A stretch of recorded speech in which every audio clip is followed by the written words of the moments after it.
Hey, you want to check out what's happening in alternative porn in France? Let me introduce you to Carré Rose Films. Founded by Carmina, a French-Mexican performer and longtime advocate for sex worker rights. This indie studio is doing things differently, putting performers first, pushing for diversity, and tackling industry issues head on, all of which keep all while keeping things hot and fun. One example, check out this series, 60 Minutes with.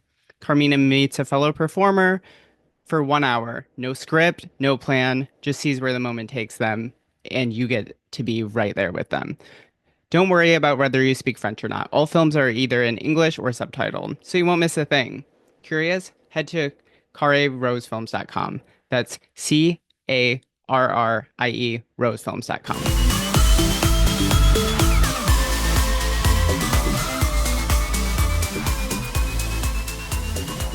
Cams.com is a performer-run webcam studio working with models who want to make serious bank doing online sex work.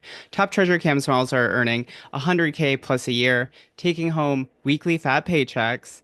We have a great affiliate program to reward you for any traffic you bring to the site. We help you set up with equipment, tech, sales techniques, monthly meetings, and so much more. Visit treasurecams.com to learn more about us and to cam with us.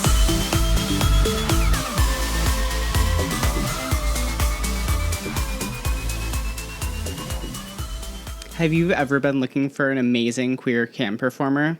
Well, I got you covered. You should check out TS Cami. Her super hot content is on Chatterbait, Twitter, Xhamster, and Reddit. Support this rad trans femme.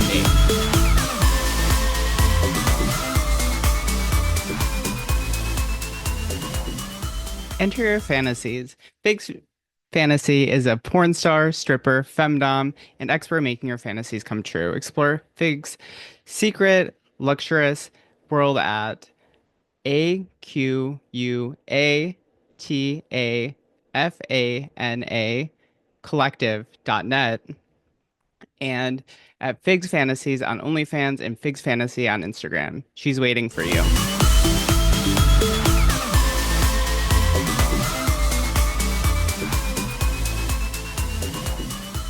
Welcome to the Performers Pod. I'm Chelsea Poe. My guest today is 2025 AVN Hottest Newcomer nominee, Nina Nova. Welcome to the podcast.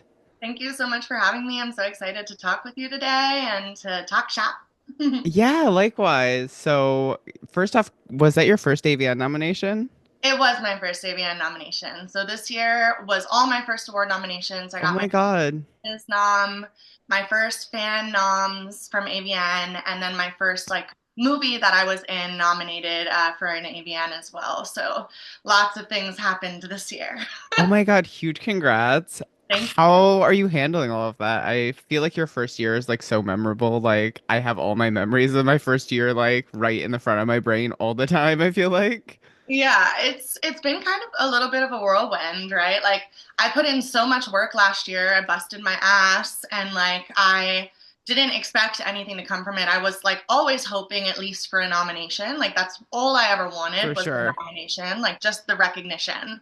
But I wasn't expecting it. I vied really hard for it. I had my fans work toward it. And when it came to fruition, it kind of fucking blew my mind. And things have certainly changed now, like the way that I approach the work I do now has changed. The opportunities that are being afforded to me have changed. And it's really exciting to see like kind of the takeoff happen finally. hmm After you get to reap what you sow, I guess. I feel like it is crazy, like your first few years in porn, especially if like families finding out and friends, they're like, "You're crazy. What are you doing? It's not gonna work." And then once you first get those nominations, they're like, "Oh wow, you're a porn star now." Literally, and that's exactly how I think it worked out too. Is like there was definitely some doubt in whether or not like I could make it, and Yeah. whether or not I would succeed in this industry, and that makes sense. Like my family had their doubts, I'm sure, and like they were out of worry and concerns, so it hmm came from a good place. But I think that yeah, for a lot of people, seeing a nomination, seeing an award nomination from these like prestigious institutions in porn, like really changes the perspective of someone's career trajectory and it really like does a lot for your brand and your image, and I'm really grateful to have fans that worked so hard to land me those nominations. And yeah, I definitely think it struck more confidence in my friends and family for sure. Yeah, for sure. Then when you win one, then you'll get all those like the second wave where you just get like random family members being like, "Wow, I'm really proud of you for what you did and shit." Yeah, So you have popping that to up. look forward to. Yeah. I bet. Yeah, I mean, I welcome it. Yeah, it's definitely gonna happen. So you're fairly new to the industry. You're from what I was reading, you started in like 2022.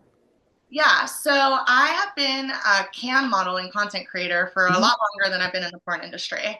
I'm actually approaching my 10-year anniversary of like content creation and camming. I Congrats. started like as soon as I turned 18, and or about to turn 19, I got into camming. But then I kind of like was more of a hobbyist back then. Like I Hmm. did part time.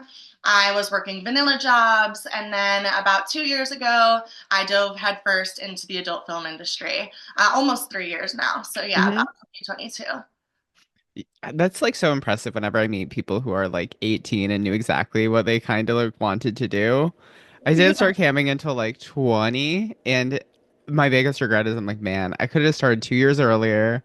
Right out of high school, I would have had so much money. So much the money was there. And it's like, of course I have like my little ethical dilemmas about like why the money is there when you're 18, right? Like the age Yeah. thing. Like, of course I can feel a little internal conflict, but money helps solve the conflict for sure. You're from like more of a sex educator background when you got into the industry, right? Yes. So I did sexual health education and policy advocacy work Hmm. um, on the national level and in Nevada. So I was a peer sex educator both in high school and in college. And then I went on to work for sexual health organizations and public health nonprofits to really promote access to sexual health care, to promote sex workers' rights and access to care and services, and to like train up young people to fight for sexual liberation. Fuck yeah. It's just like so important in the States, particularly just because I feel like our sex work, especially doing porn, we're in this like highly visible version of sex work that we're usually, I think now we have more of a voice, more of a platform to talk about our issues. But when I started in like 2013, that was not the case. It was very much like, okay, you're a performer, you perform. We don't want to hear your politics. We don't want to hear your take. So it's just like so cool that you came at it from that perspective where you're coming with all this education and knowledge. So where are you from originally and kind of how did you get into the industry? Yeah, so I'm originally from New York City, but I Hmm. moved to Las Vegas, Sin City, when I was quite young, probably around 10 or 11. So, I grew up around, in Sin City. Like, I was Yeah, such it's there. indoctrinated into the sex appeal of Hmm. the city. Um, but yeah, I kind of just found myself in stumbling into camming in college because I had a friend go to one of my sex ed workshops, really hear me talking about sexuality and exploring your body and your sensuality. And she was just like, I have this great idea. I have this great opportunity. I think you're gonna love it. And yeah, within a month, I was camming, and it was easier out here to get involved because there's obviously cam studios everywhere. Back then, I For didn't sure. realize you could cam from home. I definitely got played by like a cam studio, like a lot of people do. Locked in on contracts, paying rent, like Hmm. when I had a perfectly good home to cam from. But I stayed with the studio for a couple months, and then I eventually broke off and created my own content spaces and started camming from home. And then, yeah, I really fell back on camming every time I was in a bind or every time I needed to, put some extra money in my pocket. Like it was always there for me. And that really helped shape my understanding of like sex work and how important it is for people, right? Like Hmm. this is a lifeline for so many people, and it was a lifeline for me. And I'm so grateful now that it's like my full time job, and I don't have to just like go to an office and clock in and clock out and then, do it in the shadows of the night. For sure. I feel like it's just such a way out for so many people, and especially with camming, it's just like something that's so easily accessible, Like that's why I got into it, just because I was like, oh, I can do this in my bedroom right now. And then Yeah, when you make that first $20 in your bedroom, you're like, oh my God, this is so powerful. this is everything. Literally, you start getting the tokens in and like the tips and everything. Like it just for me, it also changed my own like perspective on my body and my self-esteem. Hmm. Like just getting on cam and realizing that there are so many men out there that dig you, like, and that also there's like a market for everyone. Like A million percent. people are lying when they say that trans work doesn't sell, that BBW work doesn't sell, that alt stuff doesn't sell. Like there is a market and a growing market for everybody, every type of person. And camming definitely showed me that. Like I had one guy come into my room once, and he had a nose fetish, like a big nose fetish, and Yeah. obviously have a hunker. So funny because he actually told me my nose wasn't big enough. And I was like, oh, wow. So there is really, truly something for everyone. Like, Yeah, I was talking to a friend about that recently. I'm like, everyone's someone's fetish in kind of a magical way. Like, it does feel like a little bit of a Disney thing. Be like, everyone is someone's fetish. it is kind of magical, right? Like, when you actually realize how broad human sexuality and desires are, Hmm. and like allow it to be just vast and like, you know, incredibly diverse, like then you have a much more sexually liberated world. Like when you just acknowledge that human sexuality is diverse and can get a little wonky and crazy sometimes, and there's something for everyone, and that's what our industry is so good at providing is like something for everyone. It is really crazy because like at AVN, even though how it's like mainstream porn, quote unquote, you see like every body type. You see Yeah. like hella tall, skinny people. You see like people who are very plus size. You see like people who are little people. Like you see all sorts of people, and it's like kind of heartwarming to me. I feel like it's almost like the Olympics where you see all the range of athletes and you're like, wow, everyone does their own thing at a very high level, but it's just like there's not one set. This Yeah, is what a porn star looks like, you know? that's like an absolute lie that we've been fed, right? Like that there's one conventional type of porn star, and it's like Yeah. this blonde, skinny, no tattooed, blue eyed girl next door, Fake looks like she's boobs. 16, fake Yeah, boobs. Like that is just a bullshit lie that we've all been fed. And, you know, to some extent, like we still see that like pressure to conform in this industry, of hmm, course, right? But I feel like right now, with the way the industry is trending, we're just seeing like a lot more progress in what is actually like admissible in mainstream spaces, right? Like we've seen more award categories get added for like trans for folks real. on award shows. We've seen more. I mean, I always bring up Apollo Moon and his browser Hmm. scene, being the first trans man to ever perform in a browser scene. May he Hmm. rest in peace. Like it's just insane to see how much the world, this mainstream porn world, is progressing. For sure. It's really crazy to think about. Just even when I started, if you were trans, you could only be nominated in trans categories.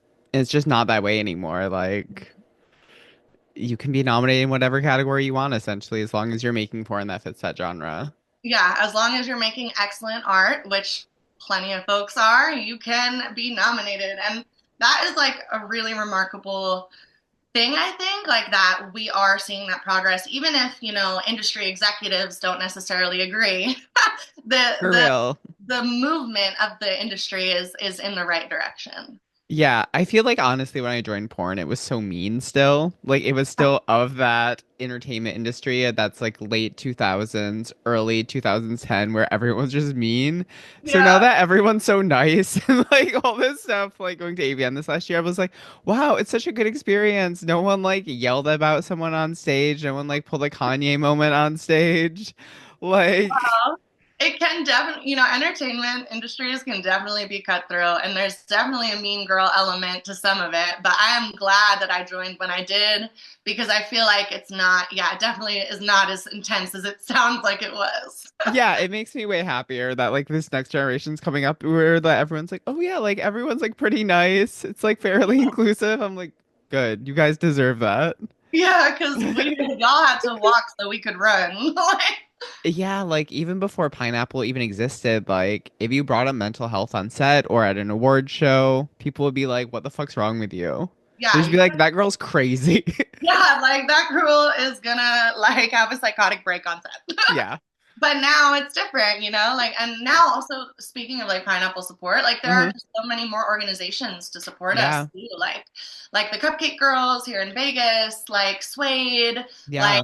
I mean all of the collectives throughout the world really, like all the swaps, everything, like we're just seeing like so many cool things happening right now and like progress, and also at the same time, you know, taking 3 steps back, 2 steps forward, 3 steps Yeah. back in this world. Like we're in a very funky universal space right now, I think. But for the most part, I feel really blessed to like be amongst such awesome folks in this industry and like For sure. be able to make fucking dope art and have people be nice to me.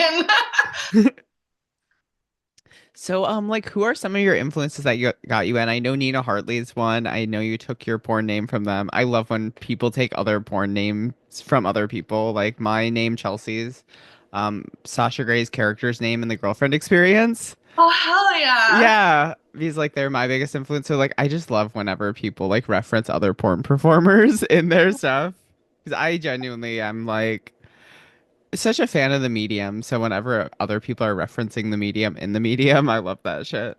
Yeah, what is it? Breaking the fourth wall or whatever. Yeah, yeah. Yeah, Nina Hartley was definitely a huge influence for me. Having been more of like an educator herself in the videos Hmm. that she created, like I definitely went back to her in my vanilla career a lot, like if I was going to reference somebody to like some kind of educational porn video, it was going to be Nina Hartley. Like she was who I trusted.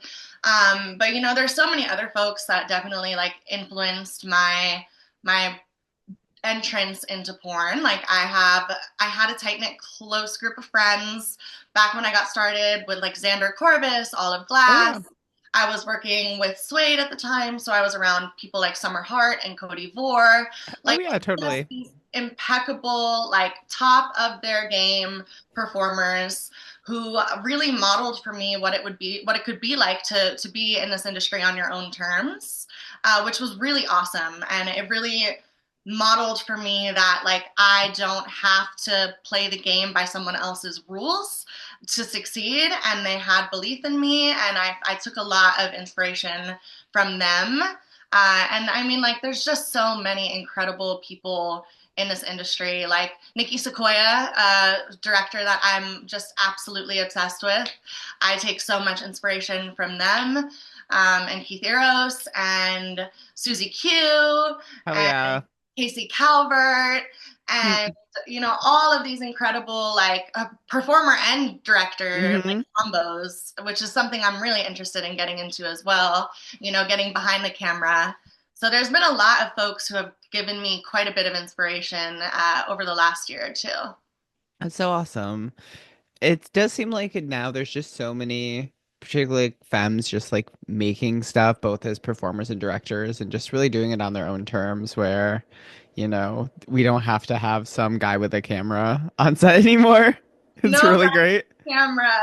Like I do love that. And I do love that, like, while OnlyFans has definitely, like, complicated things for us in the industry, it's also, like, given us way more autonomy and agency to create and produce our own content. And I think that shift has been really, really fucking rad. Like, that we can actually self produce content and sell it and have it succeed in ways that mainstream studios scenes succeed, like, For is sure. mind-blowing. Like, and with like the XMA Creator Awards coming back, like like just more focus on content creation and people who can actually produce their own shit. It's just rad. I mean, it's just so cool now that you can literally shoot a movie with an iPhone and it Yeah, can get nominated for an AVN Award. Like, it's so crazy. the tools are at our disposal for real. Like all you need is the newest edition iPhone and You some don't even need the newest iPhone. You don't need the newest fair one. back. I'm I'm like my movie got nominated. I think I had a iPhone 14 I shot it with. Yeah. I'm like it's fine. That's so awesome. That reminds me of, I don't know if you've seen the movie Tangerine. Totally, yeah. That's all shot on an iPhone, and I always think about that movie when I think about I like iPhone shot films because it was just so wonderfully done. And yeah, it's totally possible to do that in porn too. Yeah, I feel like so much for art for me when people are like, um, I did this really crazy like public disgrace gangbang scene Oh that was hell like this long production. I know you shoot gangbang shit as well, Yeah, right? Hell yeah. yeah. I'm And I've like, been on set for a public disgrace scene too. nice. Yeah, so Princess Donna and I produced it completely on our own. Holy shit. So like logistically it was crazy, but I feel like after shooting something like that, like at my screening of it, everyone's like, "Oh, how do you get funding?" I'm just like make it work. Just like don't stop talking about projects. Just make it work. Just shoot Mhm. something, you know? And I feel like that's so much of Budget. it now. You have to like just shoot it, like make it happen.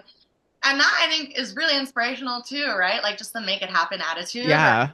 We're gonna make something fucking rad and we're gonna make it happen whether we have $5 or $5,000 and we'll figure it out. Is like so cool. Yeah, that's like kind of my mindset because I feel like so many people get caught up and they're like, "Oh my God, I need to get $7,000 of funding for this. I need to get this amount of money, this amount of money." It's like there is obviously you need to have money for venue rental, you need to have money for, basic stuff, but I'm just like always more like just shoot it, you know? Like that creation is like I think the coolest shit to me. Like after the pandemic, not being able to shoot porn for a year and a half, like just like being on set with friends and shit and be like, we made something crazy. That's amazing. Yeah, I can imagine that was like a really euphoric moment to finally be back amongst friends and creating art again and like creating your own art, like that you conceptualized, like hand in hand with the director, like is just so rad. Like I had the opportunity to like co-create a scene with Peter King for Hmm. Passions Only. And I had such a blast doing that. That was like one of my first dips into like kind of co-creating and co-conceptualizing a scene. And I kind of like got the bug for it from that too. So I definitely know the high. For sure. What's kind of your like favorite kind of content to shoot? Like, obviously, if you're shooting gangbang content, you're probably fairly into that. Like, this Yeah, is it's usually not something you just walk into. yeah. Like, I definitely am a gangbang aficionado.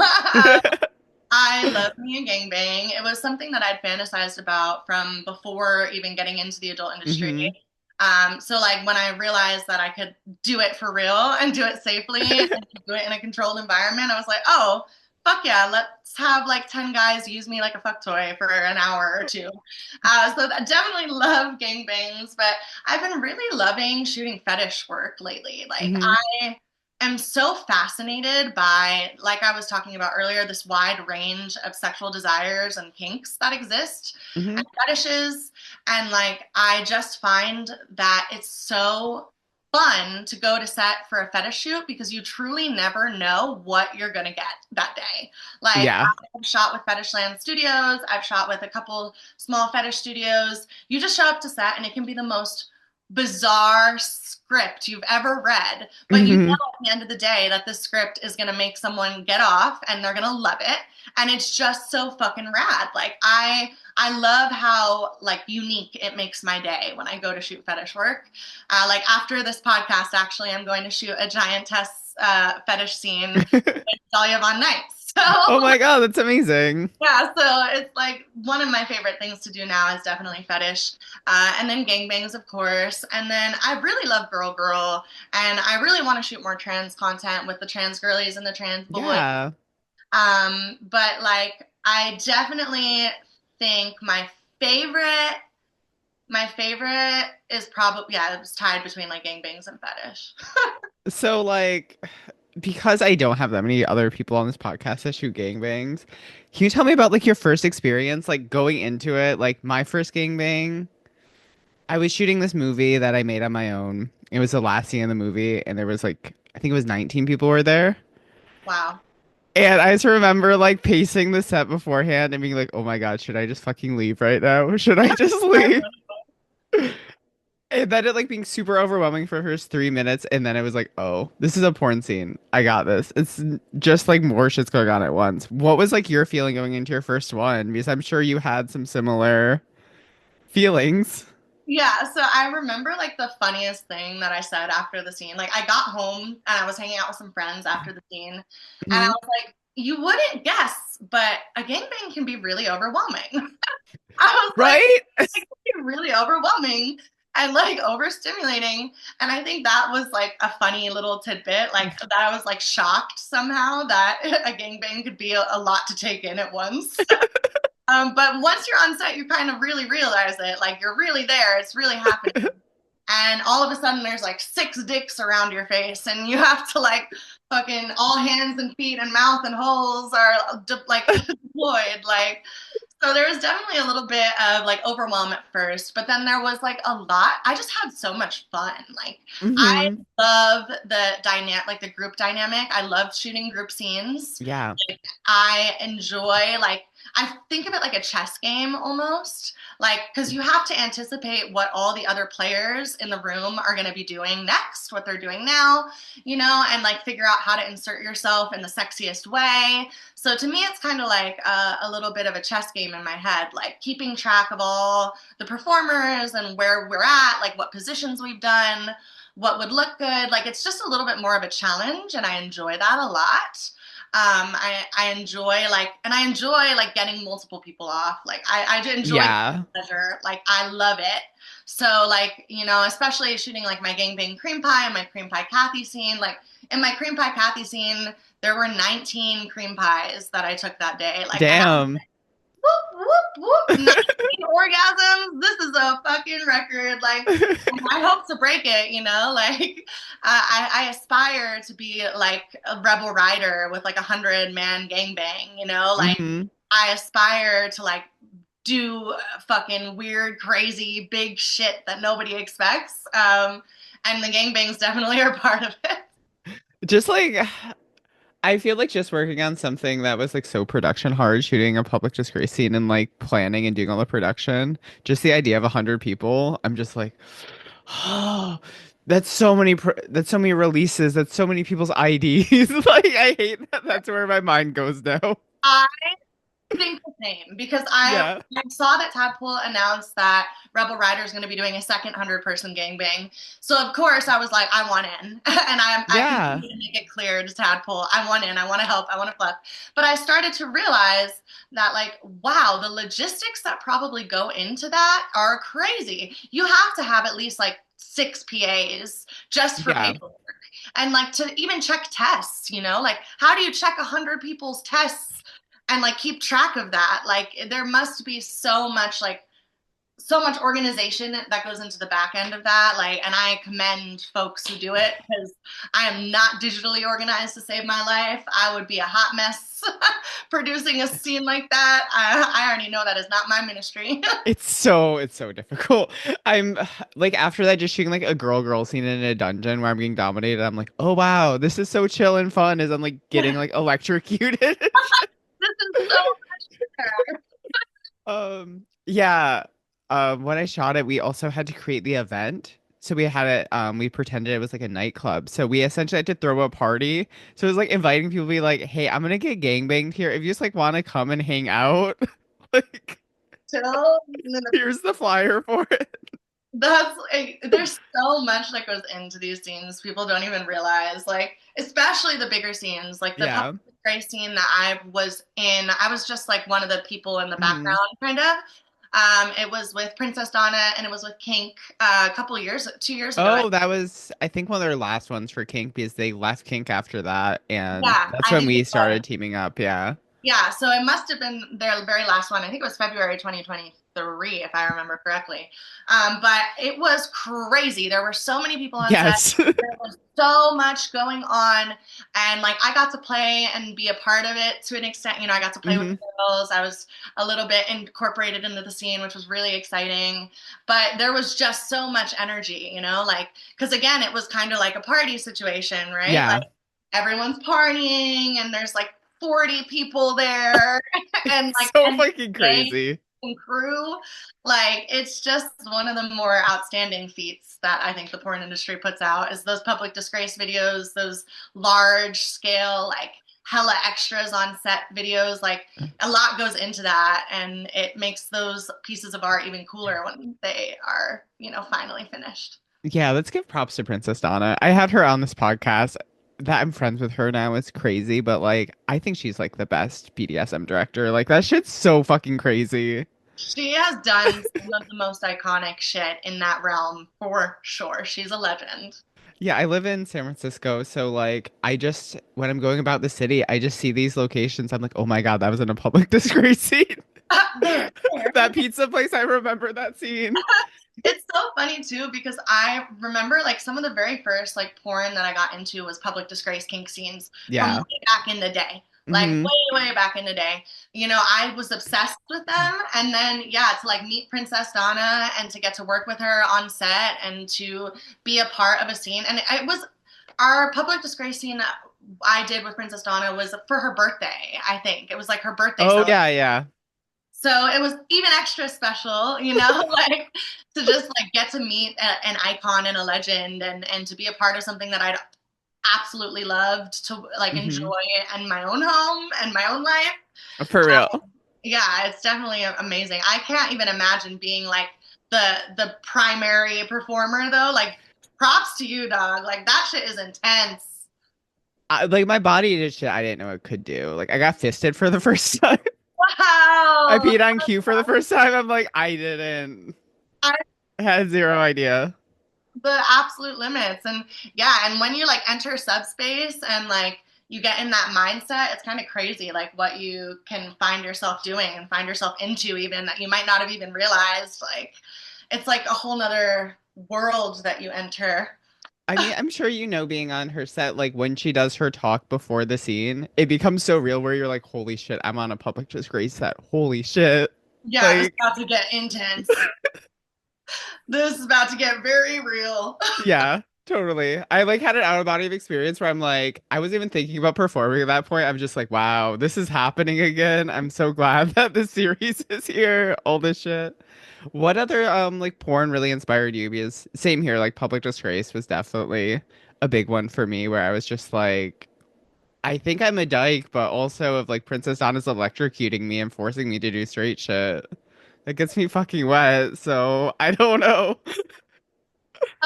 I think for me, a lot of the porn that inspired me early on was kink scenes. So Hmm. I actually had the great luck to tour the kink armory back when it was Oh, Cisco. nice. Still a sex educator. I filmed a few sex education videos at the armory, and I got to like Cool. walk around the set, see the dungeons, see the basements, like see all of its majesty. And I think for me, like I definitely was into a lot of kink scenes. Like kink.com was definitely my go-to for like my own masturbation sessions. But then I think the other types of porn that really have inspired me have been girl and like trans Yeah. girl porn. Like Hmm. I love to see more sapphic and like more lesbian and queer content like Hell out in yeah. the world. And that porn definitely inspired me. And it doesn't get as much shine, I think, in the grand scheme of things, but it definitely deserves it. It deserves its flowers. And so like I took so much inspiration from both Girl and Kink.com that in my first month in the adult film industry, my very first shoot was a girl scene for a queer crush, and then I think it was my third shoot was a kink scene for everything but. So I That like makes really dove in and was like, I know what I want. I've been inspired. I'm doing this now. I'm like you would have very much you could have like moved here in like 2016 to San Francisco and fit in perfectly well. I Yeah, wish a that was. 1000%. Because that's like all it was. Like everyone just worked at the armory. Did you meet the cats at the armory? I didn't. There were cats. Oh, yeah. So I actually moved out here to work there, and I worked there for like 3 years as a cam submissive. And yeah, there were cats, but everyone was feeding them people food. So there were like all these times that was like, don't feed the cats; they're on a diet. Remember any cats? I wish I did. Wow, that's really cool that you like moved out there and got to like work so intimately with the It's armory. it's it made me a lot better porn performer, but also like most people who work there for extended period of time, I had my first anxiety attacks in that building. I So Because if we've seen anything over the last few years, it's that kink.com has grown and evolved and is not always yeah, been perfect. No one is. I feel like it's of the era though. Like, did you ever watch the show Silicon Valley or like Yeah. um maybe like even the Elizabeth Holmes documentary about Theranos. It was very much in the tech culture at the time. We were surrounded by tech companies. So it was like of that idea of like, oh, we have a private chef, so you don't have to leave the building. Oh, we have endless alcohol. You don't have to leave the building. Oh, we have parties after work. Oh, we have a bar next door where you can drink for half off. Yeah. It was very much, we have a gym. You don't need to leave anywhere. We have places for you to sleep.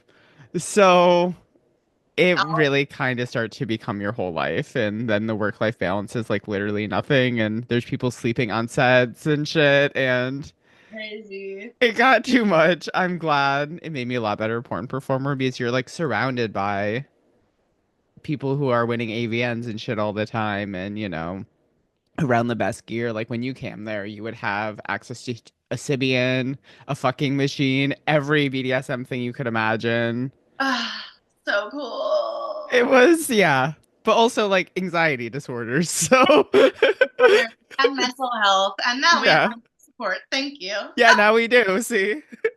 Because look, that work-life balance thing will get you. Like that's one of the biggest things. And like, especially if you're doing submissive work, like being in that space all the time, or even Yeah. being in your performer like space all the time, like can warp the brain. Like I always say that, like this industry can warp your brain. Like if you don't Yeah. take care of yourself and your mental health and your work-life balance and make sure that you're keeping people to around you to keep you grounded that are not necessarily porn performers. Like I try to keep people who are civilians in my life too, just Yeah. anything It's to keep me down to earth and not, uh, getting my brain warped in the weirdest ways because of the crazy shit that we often have to deal with.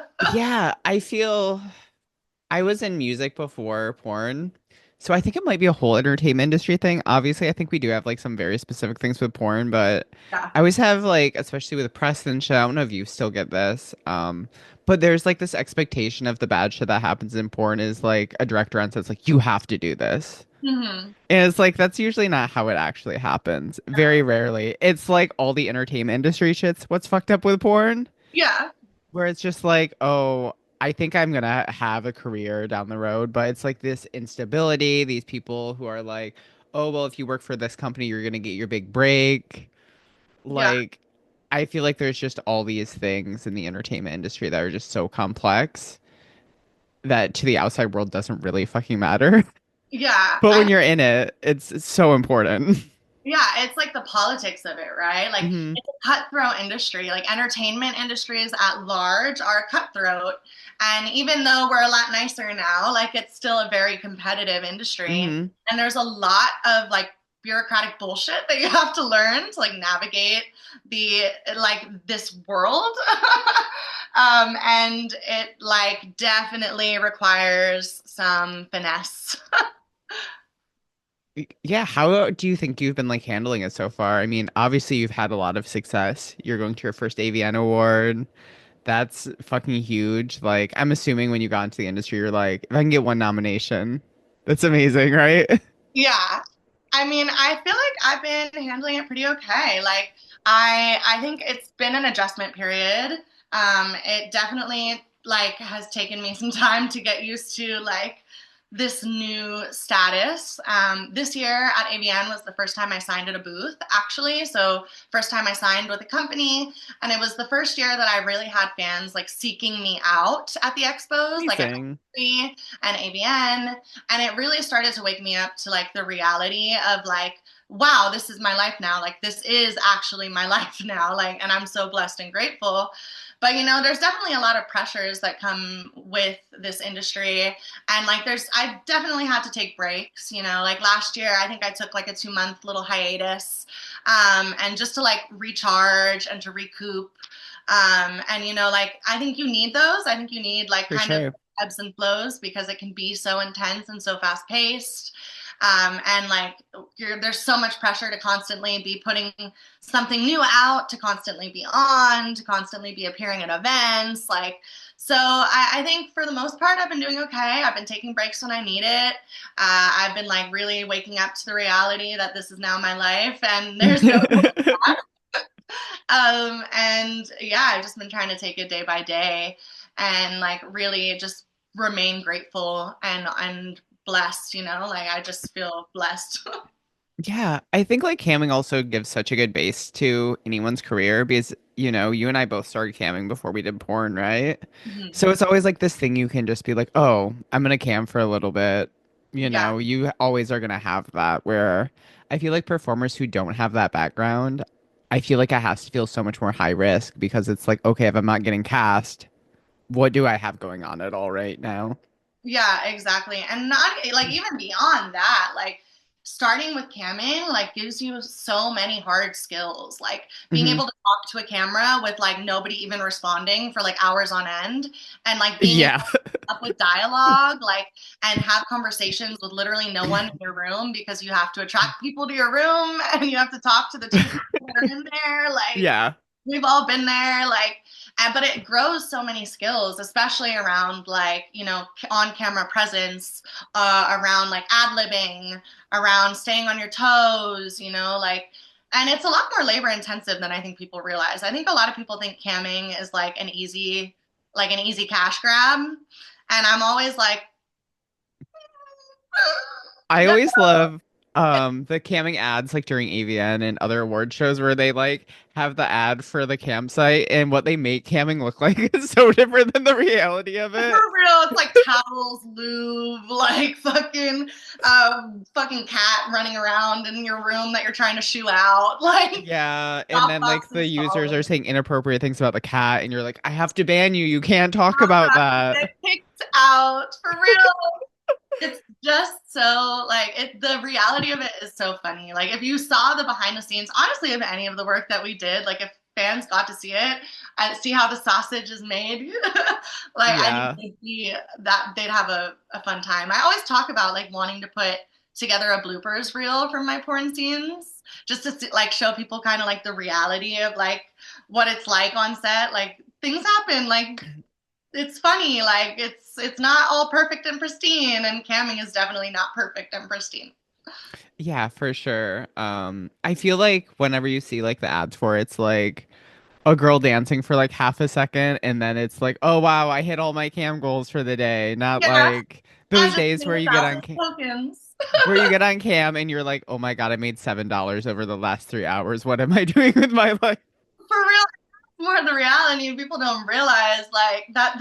It's so variable. Like people think that you can just get on cam and like fucking cash out at the end of the day with like $1,000. That is so not true It's for so most rare. performers. Like it is so not true, and that's why you can be in like the top 10% of OnlyFans and only make like $300 a month. Like I mean, that's the fucking truth about this shit though. Like, I mean, I think when I first started, there was still more money in porn. I mean, I'm not like from the 90s days, obviously, where like people are like making like money to like buy houses and all that crazy shit. But it was still like more rooted on that, where I feel like now it's just about if you're producing shit, keeping your overhead low. And hmm like that's really the real trick to it, where I feel like people are like, how am I gonna find all this funding? It's like just don't spend as much money.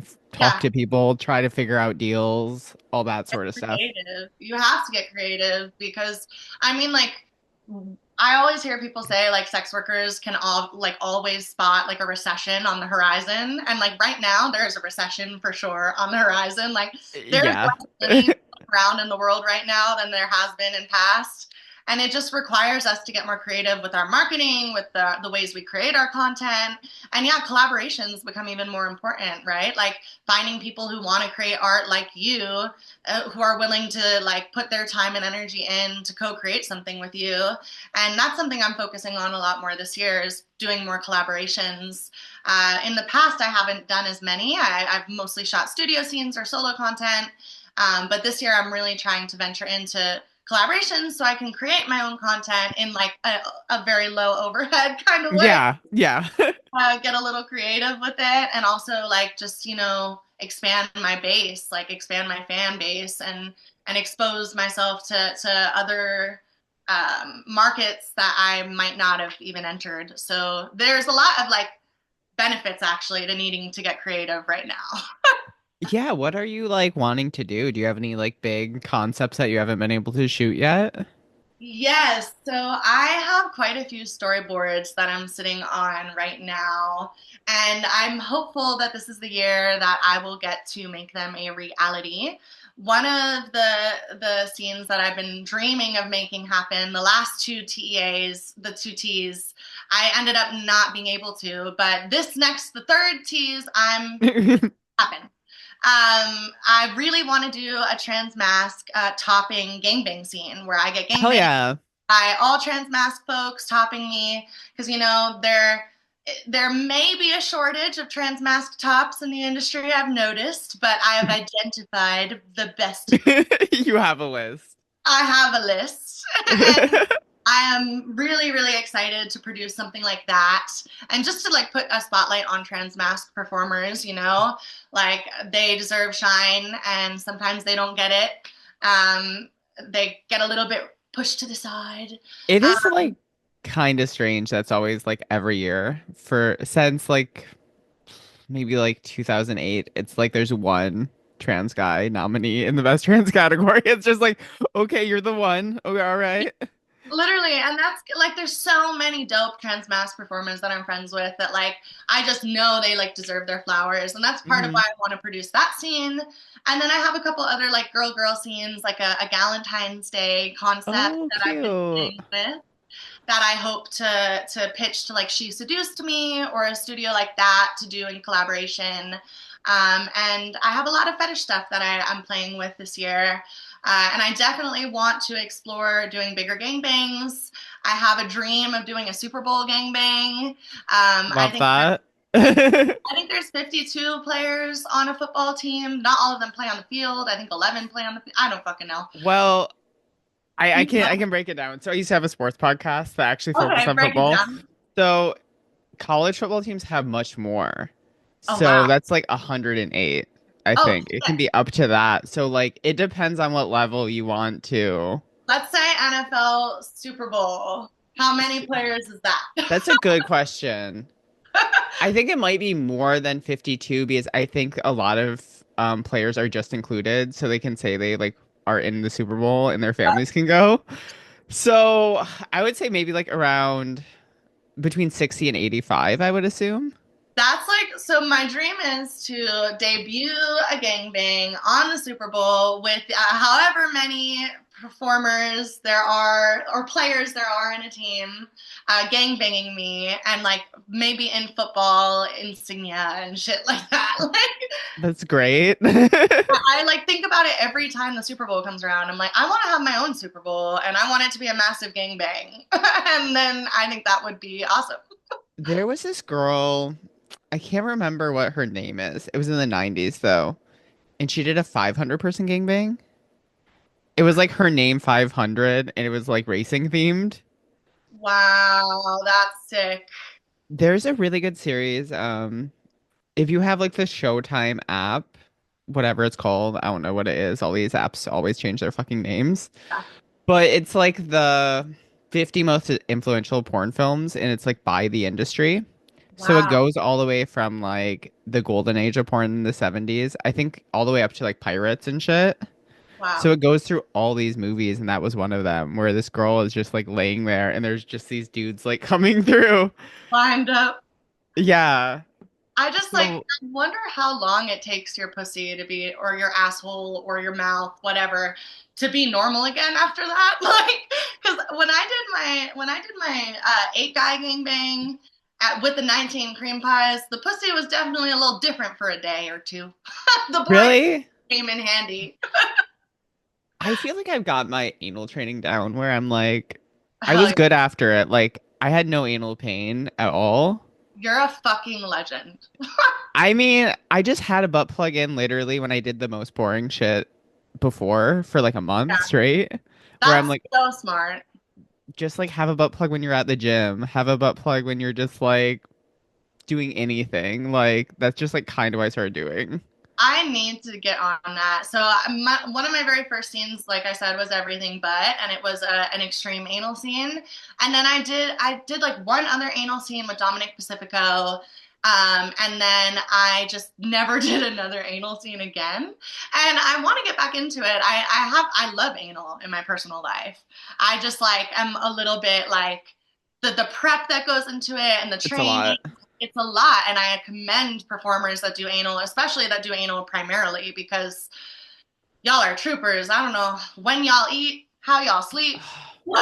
It's so I'm smarter about it now, where I'm like, if I'm doing an anal scene, I'll try to shoot at like 1 p.m. So I'm Mhm. like, okay, not eating for like 3, 4 hours. Yeah. But the public disgrace was at like 9 p.m. until like Uh, 2 in the morning. uh, So it was just like different Gatorade throughout the day where I found uh, Gatorade. They used to make a protein drink that was clear though. So if you're shooting extreme porn, if you like vomit or whatever, which obviously if you're shooting a public disgrace, it's kind of likely. It's just yeah, clear. So that's so it's smart. fine. See, that's free game. Put these people on game. Like, But so the only reason I switched to clear was I did my like I had this really intense kitchen scene and this trans mask guy was fucking me with a strap on in my mouth and I drank a green like the bright green great Gatorade before. oh So no. my friends were doing the videography and then when I vomited, they're like, "Oh my God." And they thought I was dying or something. Oh my And I'm God. like, "I can't do that to anyone ever again." Probably look like the Exorcist with like the split pea soup or whatever. A Like, million percent. They're like, "Oh oh my my God. God." It That's looks like like actually antifreeze. really good to consider because I be drinking those green Gatorades. Like, I love them. I love them shits. Like, Maybe you need to double down on that. Also Lady Gaga did a performance art thing. I think it was like during Art Pop where there's this performance artist who does all their art through vomiting. So they like drink all these brightly colored liquids and they would just like throw up on Lady Gaga in the performance. wow. Yeah, it was That's fucking crazy. cool. See, that's the kind of shit. This is why I like fetish work in particular. Like anything that I'm initially like yucked out by, like I push myself to try to understand why someone might like it or enjoy it, and then I want to try it. And that's why I like fetish stuff because like there was a time where I would like have heard of like vomiting in a scene and been like, I don't know about that. But then I actually like just take a pause every time that happens and then try to understand why that might be sexually appealing to someone and then all of a sudden I want to do it. Like so now my Yeah. whole mind is expanded. Like I'm really actually I've been wanting to do like vomit and like I just started doing piss play, which is awesome. This was like very recent that I started doing. I'm like a shy peer, like in It's so my hard. life. I'm a shy peer. So for me to start peeing on people and on camera was a big one. But I definitely want to do like puke and like vomit type stuff eventually too. I don't know if I'm quite ready for scat play yet. Yeah, that's a no. Also, legality of it in this I country. know. Oh God, people No. play with our own bodily fluids, like and contents. Like, damn it. Ugh. Yeah, the vomit thing, it kind of just came. I did one of the first BDSM scenes I did. I was working this femdom, and they're like, "Do you see my thigh highs?" I'm like, "Yeah." They're like, "You're gonna vomit on these," and then they just fucked my face until that. I was like, "Okay, All I wasn't right, planning on that, but here we all are. right." And that's too like speaks to like how you got to stay on your feet in this industry. Like you got to stay on your toes. Like sometimes shit just be popping up and you got to roll with it, or like you don't even expect it to happen and it happens and you have to make it look good somehow. Like Yeah, exactly. And yeah, I think that's like the fun part about like shooting more extreme things. Obviously, I could have been like, "Hey, I'm not comfortable with that," but also the hot femdom's like, "Hey, I want you to do this." In most cases, I'm not gonna be like, "No, yeah, well, who no." say no to a hot gun dom? I'm like, Who would "Of I course." be? Yeah, Like, it's not me it's as a person. yeah, that's not how it goes for me either. Like I'm obeying. Like, Yeah, oh, right. yeah, then. That is like the best part about I feel like shooting so much content as a BDSM sub because I'm like anytime I get nervous before a scene, I'm like, they're just gonna tell you what to do. Like you don't have to, Babe, right? get coached right on through it. So you're a few years into your career now. What do you really like want to still accomplish? Do you have any like really big goals that, for the next 3 years, 4 years that you want to take down? Absolutely. So I want to go international. I want to Hmm. do my first trip across the pond and shoot with international companies. I really want to debut on more mainstream studio sites, like Team Skeet is one that I'm working towards right now. New Sensations, Nubile, Dorsal, Wicked, all of those Hell mainstream. yeah. I really want to have my debuts on them very soon, and I'm steady working on it. I want to create my own studio, produce my own content with other performers, cast my own scenes, not even be in the scene, like just direct and produce it is really a big dream of mine. I want to win award nominations. Hell I want yeah. to win awards. Like, obviously, that is a big goal that I have. I want to be a hustler honey or a penthouse pet. I definitely have a lot of big dreams, and I feel really blessed that in the last 2 years I've been able to make a lot of my dreams come true already. So maybe I'm like over arrogant, but I feel like with consistency and tenacity, like it's possible. And I definitely have a lot of dreams that I'm like keeping bookmarked right now.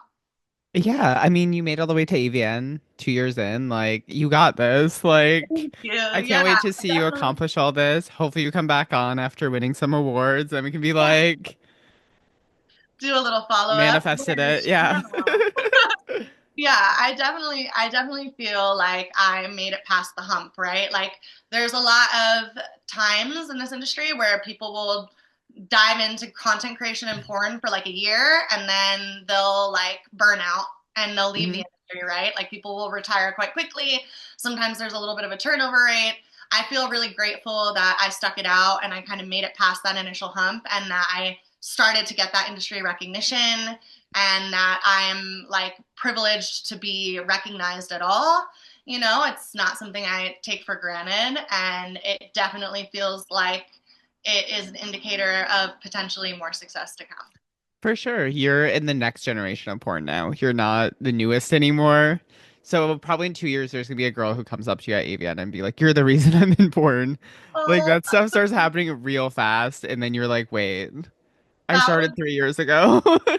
that would be so precious. I like it's like those moments in this industry, honestly, like with fans and other performers that really like, warm my heart. Like I always tell folks about like my fans that come up to me and tell me like, "Oh, you helped me work through my sexuality. I Yeah. realized I'm bisexual now. I realized I'm gay. I worked through my erectile dysfunction. I reconnected with my wife." Like and just like knowing that I, as like a more alt girly, a less conventional porn girly, can make it to an AVN nomination, can make it to the AVNs and the XBizes and like Hmm. XMAs, and just knowing that I can do that, I hope at minimum it inspires other people to give it a try and to believe in themselves all the same. It definitely will. I mean, yeah, you're definitely gonna have that in the next few years, I'm sure. It's just so like crazy because porn generations are so small that it's like a year and a half. So then 2, 3 years later, people are like, "Yeah, you're the first porn I ever watched," or whatever. Wow, Yeah. so cool.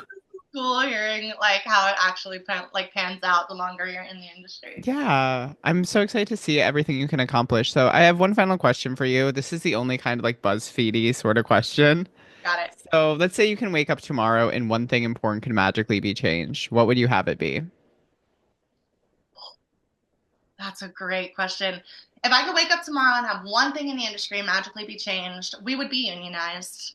We would Mm, have a solid worker organizing front, right? Like all of us would be connected, unionized, have union protections, hmm. have better worker protections on set, and have like union reps that could advocate for us for better pay, for safer set environments, for more talent liaisons, for benefits. I think Hmm. I just want us to be unionized. And there are really great sex workers like the strippers NoHo strike in California Yeah. that has been fighting to unionize like strip clubs. So it's possible, and I think one day we might see it happen. But that would be the thing I think I would change. I would build our worker power. That's such a good answer. Where can everyone find you on all like the socials and everything? Yes, you can find me on Twitter at Nina Nova XOXO, and you can find all my links at allmylinks.com/Nova XOXO. So come find me, join me for this journey, and let me know you found me through Chelsea's podcast. Thank you so much for coming on. I can't wait to see what you accomplish. I'm sure I'll see you at AVN next year. Hopefully, Yes, we're both there. Fingers crossed. yes, we will be. Yeah. Well, thank you so much again, and thank you everyone for listening. Thank you so much.